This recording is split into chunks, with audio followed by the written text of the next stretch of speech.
What is up, fellas, ladies and gentlemen of YouTube? Welcome back to the channel. My name is Tim, and in today's video, I wanted to talk about SBMM and basically the truth of skill-based matchmaking in Black Ops Cold War. Now, if you were not aware, yesterday a bunch of videos from big YouTubers came out, exclusive Ace, Driftor, JGod, and they basically just released their findings. It was a huge, 70-hour long study on skill-based matchmaking, testing, and, just seeing, basically what it is. Everyone knows that skill-based matchmaking is in the game, but they want to know, different things. Team balancing. Does ping matter? Is it a true, matchmaking system?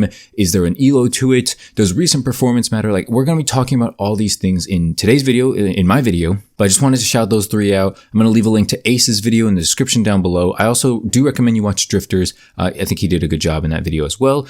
He gave a lot of subjective opinions, which I think is important in a YouTuber, right?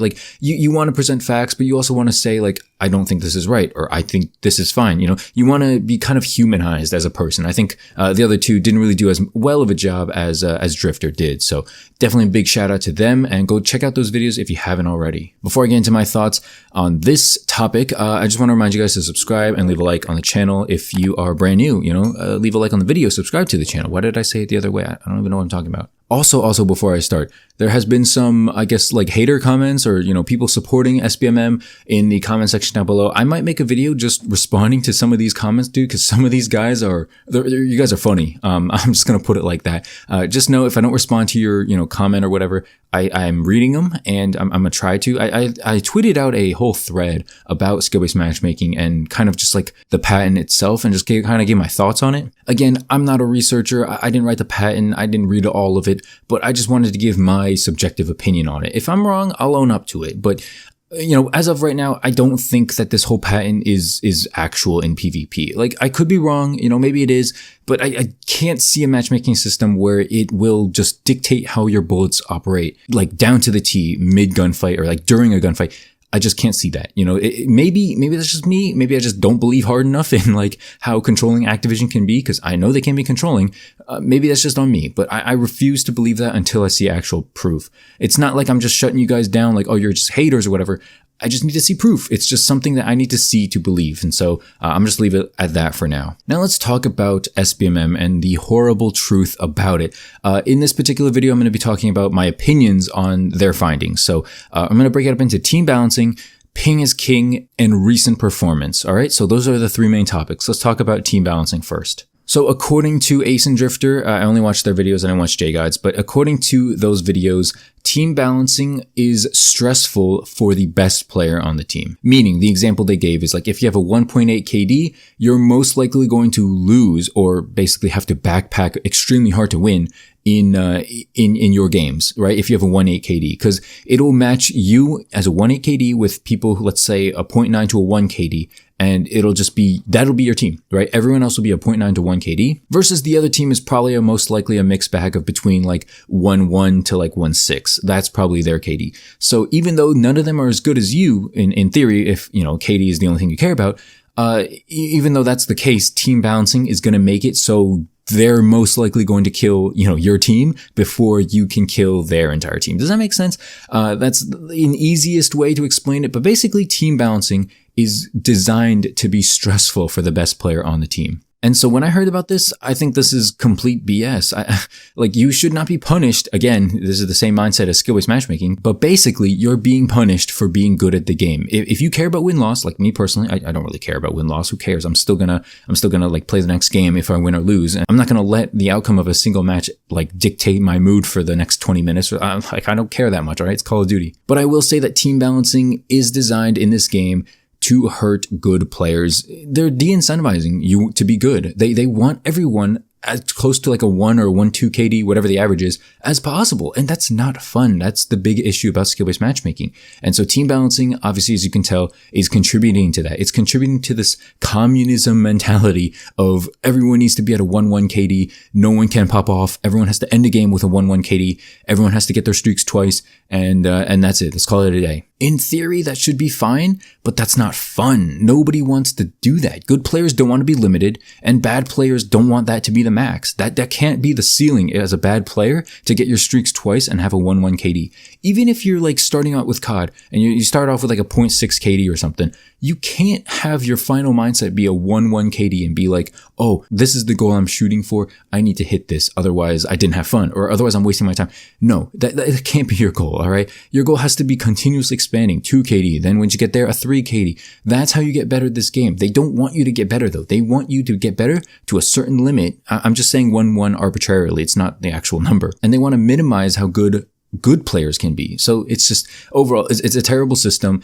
It makes sense on paper, but when you play the game, and you can tell Activision people do not play their game, maybe developers do, but the Activision, whoever's controlling this matchmaking system, you can tell they don't play the game. As you can tell, it ruins the fun for everyone. So that's my thoughts on team balancing. The findings from them was pretty surprising. I was honestly pretty surprised that was how team balancing operated. Next up, I want to talk about ping is king. It turns out, according to Drifter and Ace, ping is not king.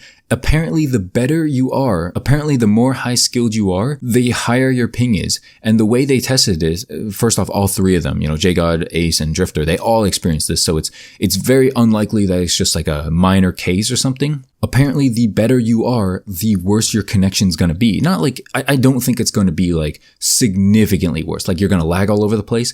But apparently your ping is definitely, different. And this can easily be proven because everyone's playing 2 accounts on the same monitor setup and, experience, I'm assuming. Like they're not moving to another house to do their testing. They're just doing both tests in their same house. So in theory, your ping should be the same. Why would it not be the same on, 2 different accounts? This right here is one of the more scary parts of their testing. The fact that the better you do, the higher skilled you are, the more your connection suffers. And again, I don't think it's nasty. I don't think it's like so bad to the point where you can't hit your shots, but the fact that it's weaker and obviously a higher ping signifies that there is definitely sus fishy behavior going on in the matchmaking and in the connection based. In short, if you don't get what I'm saying here, connection is not king. They want to prioritize skill. And that's it's terrible. It's terrible. Again, higher skilled players are being punished through team balancing, through skill-based matchmaking, and now we learn through ping. Their connection's definitely worse. And I don't understand that. I don't understand how you can defend this anymore. I don't understand how people will still not boycott the Battle Pass.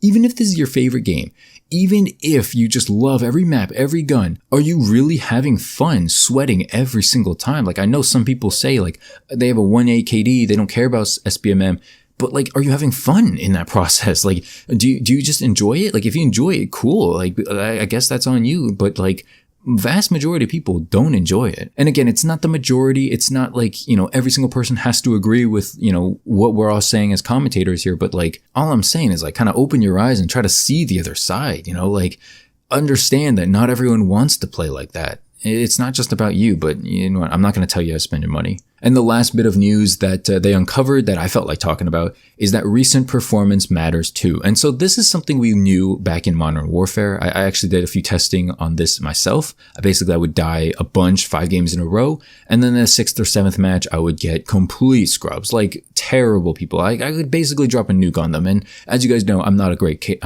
player, and I'm not a great COD player. Like controller, I was all right, but like PC, no, I'm not a good player. The fact that recent performance matters isn't surprising, but it doesn't feel as strong as Modern Warfare. This doesn't feel, as strong in my personal opinion.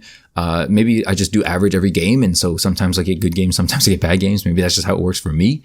But recent performance doesn't seem to affect me all that much. I guess if I really wanted to test it, because, I haven't tested it, it's just subjective right now. I guess if I really wanted to test it, I would just die a bunch, maybe use, a launcher or something, just try to get kills with a launcher. I would just die a bunch, basically tank my KD. And maybe the next few games, if I pulled out like an AK-47 or an MP5, maybe I would just dominate, who knows? That would be probably the best way to test it, but I'm not going to do that. I'm not really into this whole testing thing. I already know basically the easiest way to reverse boost. And so if I wanted to do that, I would, but I'm not going to do that in the foreseeable future. Again, I'm a camo guy. Every single time you watch a video of mine, I'm probably using either a gun that you don't see often or that nobody uses because I'm going for camos right now. I'm not playing for a 10 KD or whatever. That's just not fun to me. That's not interesting to me. And yes, I'll play for the win if we're close, but if it's like 30 to 170, no, I'm not going to jump on the B flag. You know what I mean? Like I'm going to be playing for kills. But anyway, that's basically going to do it for the video. I do appreciate the support recently. Shout out to those dudes for doing this SBMM testing for the community. It didn't reveal a whole lot of new information, but I did want to share my thoughts on, again, team balancing, ping is king, and recent performance. So let me know what you guys think about all this stuff in the comment section. I've been getting some interesting comments recently, so I'm always down to read them. Whether we agree or not, just treat it with respect and I'll treat you with respect. But yeah, that's it for the video. Appreciate you guys for watching. See you in the next one. Have a great day and peace.